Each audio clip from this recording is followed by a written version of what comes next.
신약성경 누가복음 17장 1절에서 10절까지 우리 한 목소리로 함께 봉독합니다.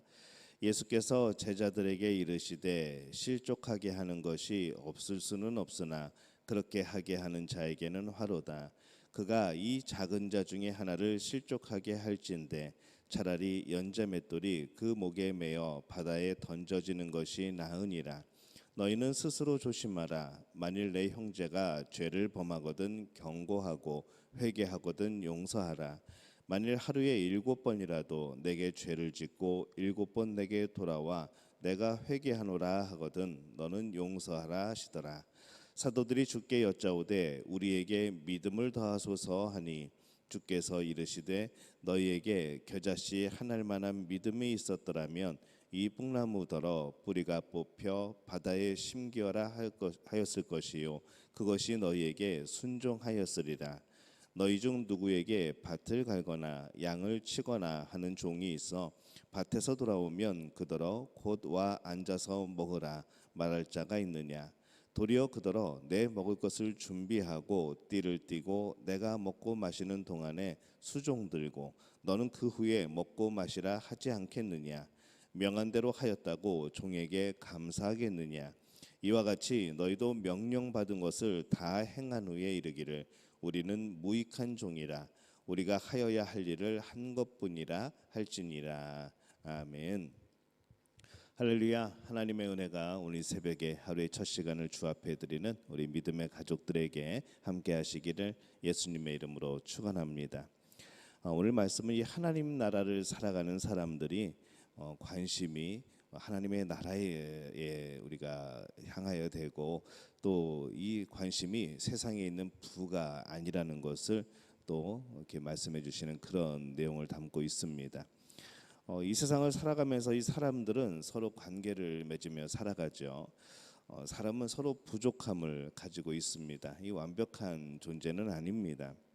이제 그러한 부족함은 많은 경우에 서로를 실족하게 만드는 그런 경우를 만들어냅니다.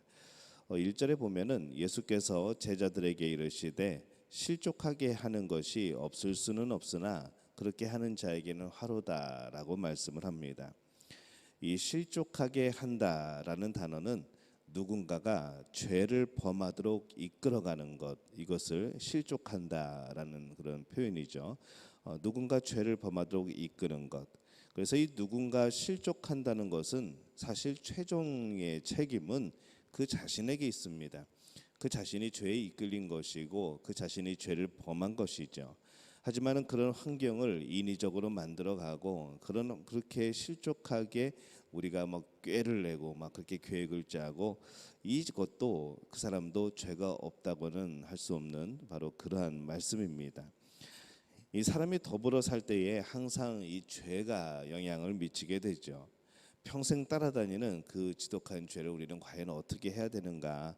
이 3절과 4절에 보면은 그것에 대해서 예수님은 이렇게 말씀합니다. 너희는 스스로 조심하라. 만일 내 형제가 죄를 범하거든 경고하고 회개하거든 용서하라. 만일 하루에 7번이라도 내게 죄를 짓고 7번 내게 돌아와 내가 회개하노라 하거든 너는 용서하라. 이렇게 말씀을 합니다. 우리는 서로의 죄를 용서해야 하죠. 만일 상대가 죄를 범하고 이 용서를 구하는 일을 하루에 7번이나 반복을 했다고 할지라도 이 말씀은 그를 용서하라라고 말씀을 합니다. 아주 극단적인 경우이죠. 실질적으로 누가 이렇게까지 하겠습니까? 그럼에도 불구하고 이 극단적인 상황에 이를지라도 용서하라라고 말씀을 합니다.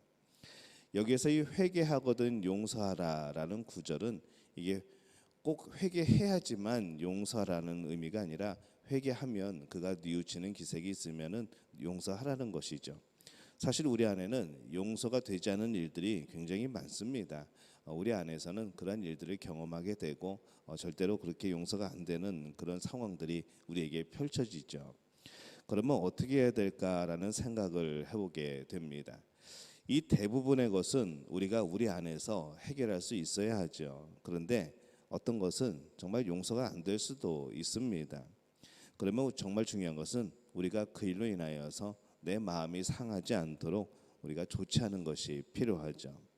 이제 그런 경우에는 사실 어떤 대화가 필요합니다. 또 경고하는 것이 좋은 방법의 또 하나가 될 수도 있습니다.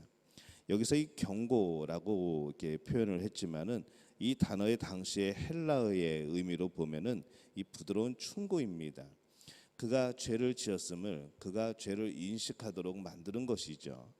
뭐 죄가 죄라고 느껴져야지 용서를 구하든지 말든지 할 것 아닙니까? 근데 이 죄라고 느끼지 못하는 것에 대해서 어떤 경고, 이 부드러운 충고를 통하여서 너는 그것이 죄야라고 알려주는 그것이 필요하다는 겁니다. 온화하게 자신의 마음을 그대로 이야기하고 무엇이 잘못되었는지 그것을 서로 살펴보고 그가 회개할 수 있는 기회를 주면은 더욱더 용서하기가 쉬워지는 것이죠. 이 신앙인이 관심을 가져야 될 것은 무엇인가 우리가 생각해 보게 될 때에 이 하나님 나라의 삶이라는 겁니다.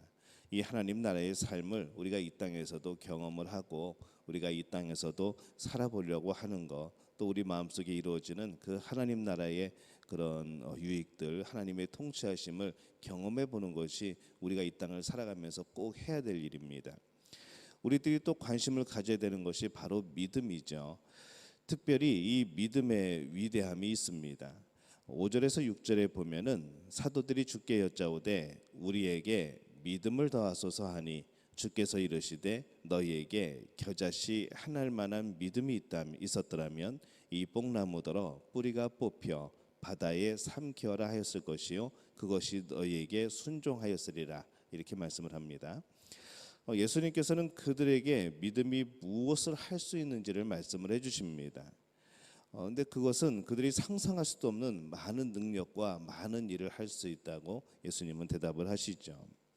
근데 왜 이 우리의 믿음을 가지고 이 뽕나무를 들어서 바다에 옮기면은 왜 옮겨지지가 않을까요? 라는 우리가 그런 질문들을 가끔 들어봅니다. 나는 믿음이 있는데 왜 내 믿음대로 그 놀라운 역사가 일어나지 않을까요? 라고 물어봅니다. 안 일어나는 것은 하나님 보시기에 필요 없기 때문에 안 일어나는 겁니다. 믿음은 우리가 어떤 일을 이루어 나가는 그런 주문 같은 게 아니라는 것이죠. 그 주문만 외우면은 무조건 그 일이 일어나는 그것이 아니라는 겁니다. 믿음은 예수 그리스도를 향한 전적인 신뢰입니다. 믿음은 예수님을 향한 하나님을 향한 우리의 모든 마음을 드리는 바로 의지이고 의뢰라는 것이죠. 그래서 이 믿음을 가지고 있다는 것은 내가 어떤 아이템 하나를 가지고 있는 것이 아닙니다. 나에게 어떤 초능력이 있는 것이 아니라는 것이죠. 믿음은 순종이고 믿음은 하나님을 의지하는 것이고 어떤 상황에서도 끝까지 하나님을 신뢰하는 것이 바로 믿음입니다. 그 믿음으로 인하여서 우리는 구원받는 것이고 은혜를 입은 것이고 그렇게 살아가는 것이죠.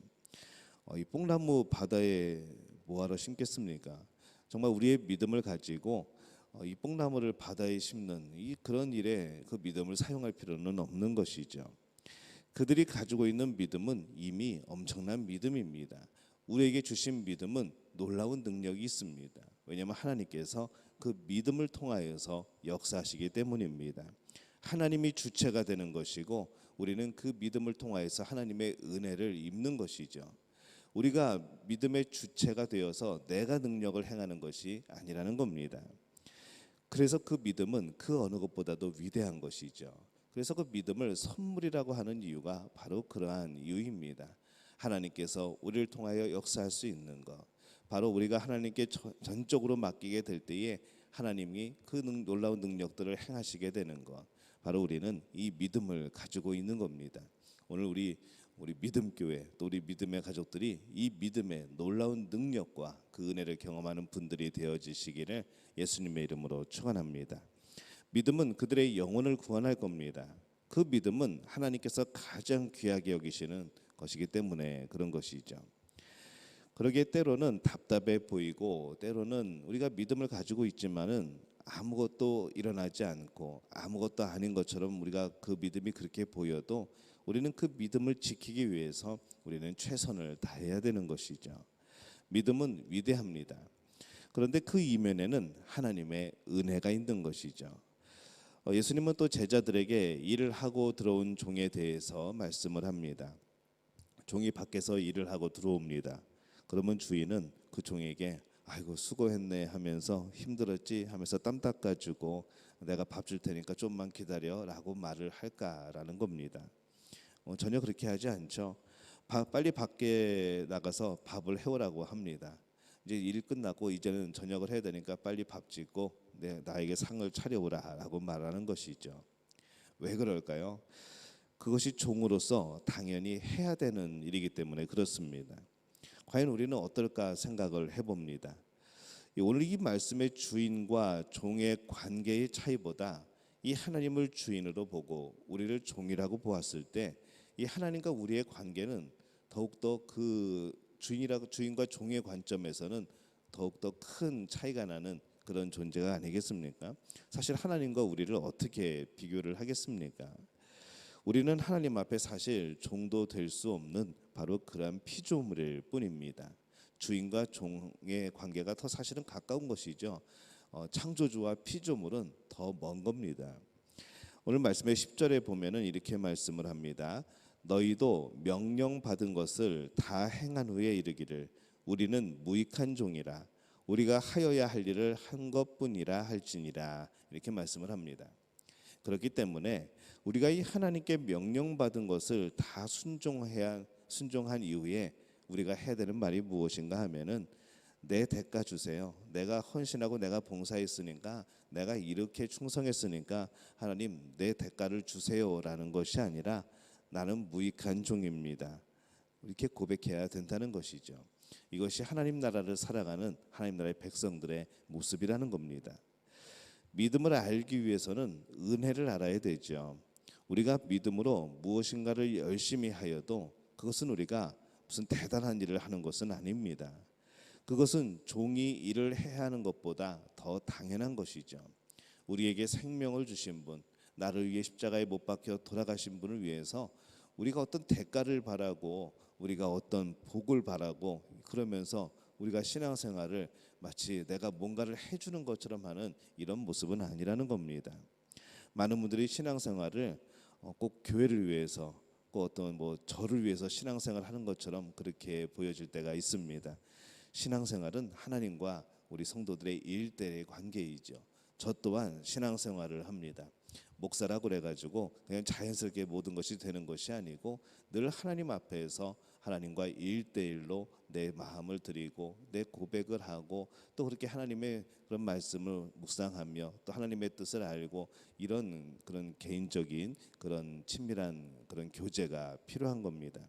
여러분들도 마찬가지죠. 여러분들도 하나님 앞에서 하나님과 1대1의 관계 속에서 여러분의 신앙을 고백하고 믿음을 고백하는 겁니다. 여러분에게 주시는 하나님의 은혜가 또 있다는 것이죠. 그렇기 때문에 우리의 신앙생활은 결국 우리 스스로가 지켜내야 되는 바로 신앙생활입니다. 당연히 무익한 종으로서 해야 되는 그런 섬김과 봉사라는 것이죠. 그래서 우리가 봉사를 할 때에 우리가 교회를 섬기고 우리가 하나님을 섬기게 될 때에 그것이 내가 하나님께 은혜를 드리는 것이 아닙니다. 내가 하나님께 선물을 드리는 것이 아니라 우리는 무익한 종일 뿐입니다. 이미 하나님으로부터 너무나도 감당하기도 힘든 우리는 그 선물을 이미 받았습니다. 그것에 감사해서 우리가 하나님 앞에 드리는 섬김이 있는 것이고 하나님 앞에 드리는 예물이 있는 것이고 하나님 앞에 드리는 예배가 있는 것이죠. 그래서 단지 우리가 살아가는 것은 은혜 위에 또 은혜를 입는 우리는 그런 존재입니다. 은혜를 받았는데 하나님이 또 은혜를 주시는 것이죠. 얼마나 고맙고 감사합니까? 사실 그래서 우리는 우리의 입술에서는 늘 감사가 나와야 되는 것이 정상이라고 하는 겁니다. 그렇기 때문에 마치 하나님 앞에서 내가 막 빚을 돌려받듯이 그런 마음으로는 우리가 하나님을 온전히 섬길 수가 없습니다. 우리가 하나님 나라를 살면서 아직도 마치 세상 나라를 영원히 사는 것처럼 그렇게 세상에 관심을 가지고 살아가는 경우들이 많습니다. 하나님 나라의 백성들은 하나님 나라의 일에 관심을 가져야 하지요. 하나님 나라를 제대로 살아가야 합니다. 하나님 나라를 사는 사람은 사람들의 관계가 회복되기를 소망해야 하죠. 서로 실족하게 하는 관계가 아니라 선을 격려하고 기회를 주고 또 회개하고 또 그것에 대해서 용서하는 그런 관계가 되어야 된다는 겁니다. 이 죄 자체는 정말로 미워해야 되고 그것은 뿌리쳐야 되는 것이고 그것은 없애야 되는 것이죠. 하지만 사람에 대해서는 정말 그가 회개한다면 그가 돌이킨다면은 우리는 용서하는 겁니다. 근데 우리는 여기에 하나 더, 예수님은 우리가 죄를 알기도 전에 우리가 그것을 인식하기도 전에 이미 십자가에 못 박혀 돌아가십니다. 이미 용서하신 것이죠. 그 예수님의 마음을 품을 수 있다면 그것은 더욱더 좋은 일이라 생각이 듭니다. 무엇보다도 우리 안에 있는 작은 것 같은 이 믿음이 얼마나 귀한지 알고 또한 그 믿음 또한 하나님께서 은혜로 귀히 여기심을 우리가 또 기억하고 그렇게 살아가기를 바랍니다. 오늘 우리 안에 있는 믿음, 또 우리의 삶에서 하나님께 전적으로 순종하는 우리의 많은 삶들, 또 날마다 하나님의 나라를 살아가면서 하나님이 기뻐하시는 일이 무엇인가를 고민하는 그런 우리 믿음의 가족들이 되어주시기를 바랍니다. 그러한 가운데 우리 가운데 하나님의 나라를 경험하게 되는 놀라운 역사들이 펼쳐지게 될 줄로 믿습니다. 오늘 이 복을 누리는 우리 믿음의 가족들이 되어주시기를 예수님의 이름으로 축원합니다.